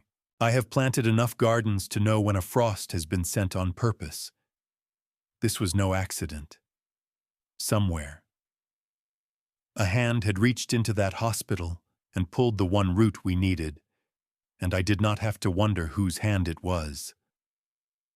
3 weeks ago, that man had stood in my own yard and sworn before me that he would bury my son and my grandson and the child not yet born so deep the worms would never find them. Preston Whitmore knew exactly who I was now. He knew I held every note he owed, and a cornered man who can no longer reach you any other way will reach instead for the smallest, the weakest, the most beloved thing you have. He had decided to murder a 5-year-old to send me a message. I walked to the nurse's station, and I asked to use a phone. The old gardener in the dirty truck, the one half that hospital had seen mowing the medians out front, picked up that telephone and made one call. Live Oak Holdings. I learned long ago, held the operating note on 3/4 of that hospital's debt. I did not raise my voice. I have found that true power never has to. I told the administrator who I was, not the name on the building, the name on the loans, and I told him that Dr. Owens would be standing over my grandson within the hour, or every dollar I held would come due by sunrise, and he could explain to his board why the lights went dark over a child. Dr. Owens arrived in 40 minutes. The longest hour of my life passed in a plastic chair in a green hallway. Caroline's hand crushed in mine. Daniel pacing like a man behind bars. I prayed to a God I had stopped speaking to the day Eleanor died. I prayed to Eleanor herself. I told her I was sorry, that I had let my old war spill out into the open and brush its frost across this family, that whatever had been sent into that hospital had been sent because Preston Whitmore now knew my name and feared it, and I made her a promise in that hallway, the second promise of my life, that if the boy lived, I would finish this, not in shadow, in the open, where the man who did this could see my face when it fell on him. When Dr. Owens came out, his scrubs damp and his eyes tired, he told us the airway was open. Lucas would breathe. Lucas would live. Caroline folded into her husband and wept. And my son, my proud, broken son, looked at me over her shoulder with an understanding that needed no words. He knew, the way sons come to know their fathers, that the old man in the corner had moved a mountain with a single phone call, and that the time for hiding was over. I stepped out into the parking lot where my old Chevy pickup waited under a sodium light. The salt air came in off the marsh, and I let it fill my lungs the way Lucas could now fill his. I thought of Preston Whitmore, the perfect silver hair, the cufflinks, the silk gown on the portico, the wine glass at the gala. A man who had spent his whole life certain that the world was a thing built to serve him. He believed he had just shown me the lengths he would go to. He believed fear was a thing he could pour into me the way he had poured it into every frightened man who ever signed his papers. But he had made the one mistake a man like that always makes. He had shown me there was no line he would not cross, and in doing so he had cut the last thread of mercy I had left. Tomorrow I would sit my son down and tell him the truth I had buried for more than 30 years. The whole of it. The thing that bound Preston Whitmore to this family long before any of us drew the first breath of this fight. And after that, there would be no more waiting. The roots I had let lie quiet all these years were about to come up into the light, every last one of them. That night, after the hospital let us breathe again, I sat with Daniel on the back porch of the cabin on Cypress Road. The crickets were loud in the marsh grass, and the air smelled of salt and pine the way it always had.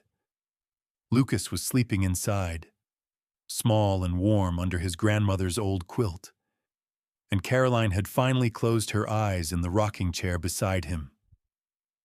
For the first time in over 30 years, I felt the weight of everything I had carried pressing on my chest, demanding to be set down. I told my son to sit. I told him there were things he deserved to know before the storm came.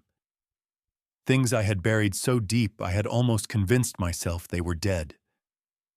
A man can tend a garden for a lifetime and never dig up the roots of the oldest tree.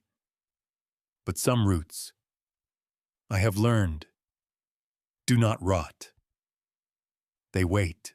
The land where Preston Whitmore is building his shining towers. I said, the land they call Whitmore Shores. That land was ours. It belonged to your great-grandfather, Walter Brooks. 40 acres of tidal marsh and live oak that our family worked for 3 generations before you were born. Daniel went still. I watched the firelight move across his face, the same face his mother used to touch in the dark. My father could not read well. I told him. He signed his name with a careful, trembling hand, proud of every letter. And a man named Preston Whitmore came to him 33 years ago, in 1993, with papers and a smile and a promise of partnership. He told my father he would protect the land, develop it together, make us all rich. My father trusted him because Preston wore a good suit and spoke like a gentleman.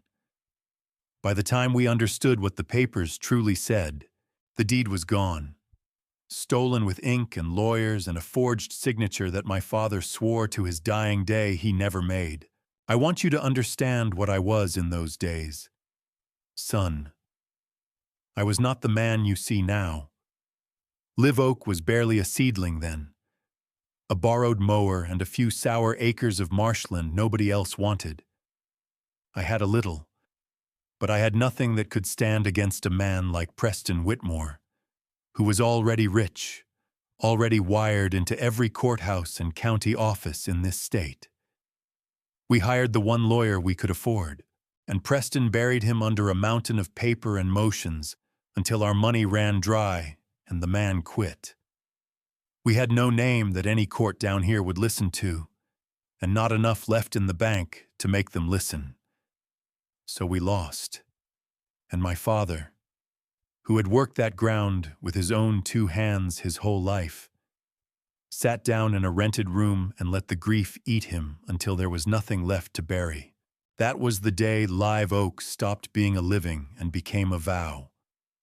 I spent the next 30 years building in the dark, buying back piece by piece the world that man had stolen, swearing I would never again be too small to fight, and I never wanted my son to inherit that vow, or the hatred underneath it. I wanted you to become a healer, not a hunter. And you did. You became a doctor. That was my pride and my revenge all at once. Then I told him the part that was harder still, the part that explained why a man like Preston Whitmore had ever set his eyes on a poor family's land in the first place. Because it was never only about the ground. Your mother, I said. Your mother knew Preston Whitmore before I did. The year before he came for our land, he came for her. He was already a rich man by then, and he offered her a ring and a mansion and a name that opened every door in this state. And she said no. She told me once, laughing in that soft way she had, that she could not love a man who treated kindness like a transaction. She chose a gardener instead, She chose me. And Preston Whitmore never forgave her for it. And he never forgave me for being the man she chose. A lesser man loses a woman and moves on. But a man whose pride is the only thing holding him together. He carries it like a coal in his fist. He could not take Eleanor from me. So he took the only other thing my family had. He took the ground beneath our feet. And he told himself it was business. Daniel was quiet for a long time. The fire popped. Somewhere out in the dark, a heron called across the water. When he finally spoke, his voice was rough. He said it had never been about him. The suspension, the ruined career, the lie that nearly destroyed his name, his own son nearly dying in a hospital bed tonight. It had never been about Daniel Brooks at all. It had been about an old wound, a stolen stretch of marsh, and a woman who chose love over wealth. Yes, I told him. They came for you, and tonight they came for your boy. Because hurting us is the only thing left that can still reach me. Preston knows who I am now. He knows I hold every note he owes. He is a frightened man, and a frightened man is a careless one. I stood and looked out toward the dark water where my father's land still waited under another man's lies. I thought of Eleanor, of her hand in mine the night before she passed, of the promise I made to keep this family whole. For 3 years I had told myself that grief was enough of a reason to do nothing. It was not. Grief is a seed. I told my son, you can let it sit in the cold and do nothing, or you can plant it and let something grow. In 4 days, I said, there is a room in Atlanta where this ends. Preston knows I am coming. He thinks he still has cards left to play. He does not understand that every door he believes is still open is a door I have already closed behind him. Daniel asked me what I meant to do. I rested my hand on his shoulder, the way my father once rested his on mine. And I told him the only honest thing I had left. I mean to hand him the same kind of paper he once handed my father, a signature he cannot take back, and a reckoning he will never forget. In the weeks that followed, I learned that destroying a man is the easiest thing in the world. A few phone calls, a line of credit pulled here, a loan called there. I held the strings to Preston Whitmore's entire empire, and all I had to do was let go and watch the whole rotten structure come down on top of him. Marcus Hale laid the options before me in my kitchen one evening, the same kitchen where Eleanor used to hum while she cooked, and he told me I could leave Preston Whitmore with nothing. Not a house, not a name, not $1 to bury himself with. He said the law would even thank me for it. I sat with that for a long time. I will not pretend otherwise. There is a poison that lives in a wronged man's heart, and it whispers that justice and vengeance are the same word. For more than 30 years, I had told myself I only wanted the truth. But truth has a way of pulling the mask off the man who seeks it. And what I saw underneath frightened me. I wanted Preston Whitmore to suffer. I wanted him to feel the cold sidewalk my father felt. I wanted him to know what it was to lose everything to a stronger hand, the way we had. And then I thought of Lucas.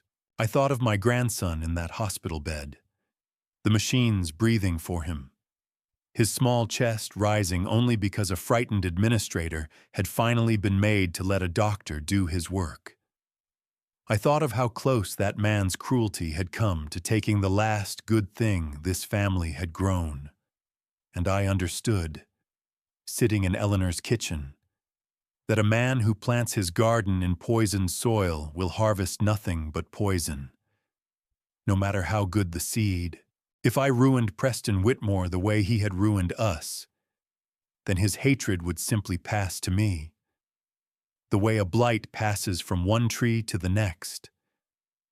And one day my grandson would inherit a name built on revenge instead of love. I would have won the war and lost the only thing worth keeping. So I made my choice. I chose the courtroom over the wrecking ball. I gave everything I had to the district attorney. The forged deed, the bank records, the $800 paid to a county clerk who, faced with the evidence, confessed before the week was out. I gave them Carl Renner, who, when the gambling debts and the bribes were laid before him, broke down and named Preston Whitmore as the man who had paid him to destroy my son. I gave them the sworn statement of Dr. Pruitt, who admitted he had been threatened into signing a false witness report against Daniel. And I gave them the record of the call Preston Whitmore had placed to a hospital board the day my grandson could not breathe. The call that pulled the one doctor who could save him. The cruelty that finally cut the last thread of mercy I had left. I did not destroy Preston Whitmore with my money. I let the truth do it, in the open, where every man in the state of Georgia could watch. The day the indictment came down, I did not feel the triumph I had imagined. I stood on the courthouse steps in Savannah, an old man in a gray suit, and I watched them lead Preston Whitmore past the cameras. His silver hair was still perfect, his suit still fit. But the thing that had held him upright all those years, that bottomless certainty that the world existed to serve him, was gone. He looked at me as they walked him past, and for the first time there was no contempt in his eyes. There was only the slow, terrible understanding of a man who has finally been seen for what he is. The court returned my father's land to the family of Walter Brooks, 40 acres of tidal marsh and live oak. The same 40 acres a liar had stolen with a forged signature in 1993. Daniel's medical license was restored within the month. The suspension wiped clean. An apology printed in the same paper that had once dragged his name through the mud. Whitmore Shores, the cathedral Preston had built on stolen ground, was halted. Its towers left half-finished against the sky like the bones of something that was never meant to live. And Caroline, my daughter by marriage, the bravest soul in this whole story. She came to me the day her father was sentenced, carrying her unborn child, and she wept, not for him, but for the years she had spent gathering his secrets in silence. She had started collecting the evidence at 18. She told me, the first time she understood the kind of man who had raised her. She had married my son not knowing he was a Brooks, and then she had spent her life quietly choosing our family over her own. I held her the way I would have held my own daughter, and I told her that blood does not make a family. Love does. The garden you tend is the garden you belong to. That night, I drove the old Chevy pickup out to the cabin on Cypress Road and sat on the porch alone. The marsh was quiet. The live oaks stood black against the last of the light. The same trees my father had worked. The same trees that were ours again. And I felt the strangest thing settle over me. Not victory. Not even peace exactly. But the quiet of a field after the harvest. The work was done. The truth was in the ground. Whatever grew now would grow honestly. I reached into my coat and took out the last thing I had been carrying for 3 years. A letter in Eleanor's handwriting, sealed, that she had given me the night before she passed. She had told me not to open it until the day I finally let go of the thing that was eating my heart. For 3 years I had not been ready. I had not earned the right. But sitting there, with the land returned, and my son made whole, and my grandson sleeping safe inside, I ran my thumb along the seal, And I knew the day had finally come. I held my wife's last words in my hands, and I did not yet know that they would change everything I believed about why I had done all of this. I opened my wife's letter by the last light on the porch, with the live oaks standing watch the way they had stood for 100 years. Her handwriting had not changed even at the end. That careful, looping hand that had signed birthday cards and grocery lists, and more than 30 years of love notes left in coat pockets. I read it once, and then I read it again. Because the first time the words did not seem possible. Eleanor knew. That was the truth her letter carried. She had always known about the land, about Walter Brooks, about the man named Preston Whitmore, who had come courting her with a smile and a fortune, and who, the very next year, had stolen everything my family owned. She wrote that she had said no to him, not only because she loved a gardener, but because she had seen, before I ever told her a word of it, exactly what kind of soul lived behind that perfect smile. She had spent our whole marriage watching me carry a wound I thought I had hidden from her, and she had let me carry it, because she knew a man has to be ready before he can set a heavy thing down. Then came the words that broke me open. She wrote that she had not asked me, on her last night, to keep our family together as a burden. She had asked it because she knew the day would come when I would finally hold Preston Whitmore's life in my hand, and she wanted me to understand, before that day arrived, that I had a choice. Do not do it for revenge, she wrote. Do not do it for the land, or for your pride, or even for your father. Do it for the boy not yet born and the boy already sleeping down the hall. Do not let the hatred eat your heart. Samuel, I have watched it nearly eat mine, and I chose love instead, and it gave me you. Choose love, and it will give them everything. I sat in the dark and wept the way a man weeps only a few times in his life. Because she had not been a bystander to my long, quiet war. She had been its conscience all along. Every gentle word, every patient year, every time she had said let it go, and I had thought she did not understand. She had understood better than I ever did.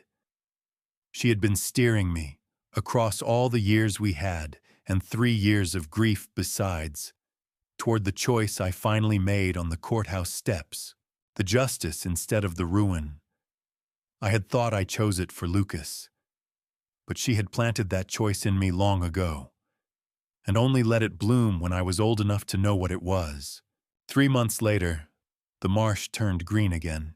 The 40 acres that had belonged to Walter Brooks belonged to us once more, and I did not build towers on it. I gave it back to the land. We turned my father's stolen ground into a place where families could come and learn to grow things. A teaching garden with his name carved into a cedar post at the gate. Walter Brooks. A man who could barely write that name now had it standing in oak for 100 years to come. Daniel went back to the work he was born for. I watched my son walk into Coastal General with his license restored and his name cleared, and the same hospital board that had once let him be slandered now could not meet his eyes. Caroline gave birth in the spring, a girl, and they named her Eleanor. The first time I held my granddaughter, small and furious and alive, I understood my wife's letter completely. Everything. That was what love gives them. Not a fortune. Not revenge. A clean name and an open door and a garden that grows in honest soil. Lucas, my Lucas, runs through that garden now with dirt on his knees and his grandmother's stubbornness in his eyes. He asks me sometimes why the old man who used to live in the big house went away, and I tell him the truth in the only way a child should hear it. I tell him that some men spend their whole lives taking, and one day the taking catches up with them. And then he asks me why I never built myself a big house, with all the money everyone says I have, and I kneel down in the soil beside him. And I tell him that a man does not measure his life by what he owns. He measures it by what he leaves growing behind him. As for Preston Whitmore, he is where the law put him. An old man now, without his towers or his name or the woman he never deserved. I do not hate him anymore. Hatred is a weed, and I have pulled it from my garden. Sometimes I even pity him, because he spent a lifetime building monuments to himself. And in the end, not one of them will outlast the cedar post at my father's gate. I am Samuel Brooks. I am 68 years old. I drive an old truck, and I keep dirt under my fingernails. And I am one of the wealthiest men in the state of Georgia, though almost no one knows it. And that is exactly how I want it. I learned the hardest lesson a man can learn, that the measure of your strength is not whether you can destroy the man who wronged you. It is whether you can choose not to. The most powerful thing I ever did was hold a broken man's fate in my hand and choose justice over vengeance. Because a woman I loved for the better part of my life asked me to. And because a boy with dirt on his knees deserved a grandfather, not a tyrant. If you have carried a wound for a long time, my friend, if there is a heavy thing sitting on your chest tonight that you have never been able to set down, then hear an old gardener out. Do not let it grow into hatred. Tend it like soil, and one day it will give you a harvest you never imagined. Plant love, even when they planted theft. That is the only way the garden survives. If this story moved something in you, stay with me. Share it with a man who needs to hear it, and tell me in the comments about the heavy thing you are finally ready to set down. There are more stories waiting in this garden, and I would be honored to tell them to you. Until then, keep your hands in the soil and your heart out of the weeds.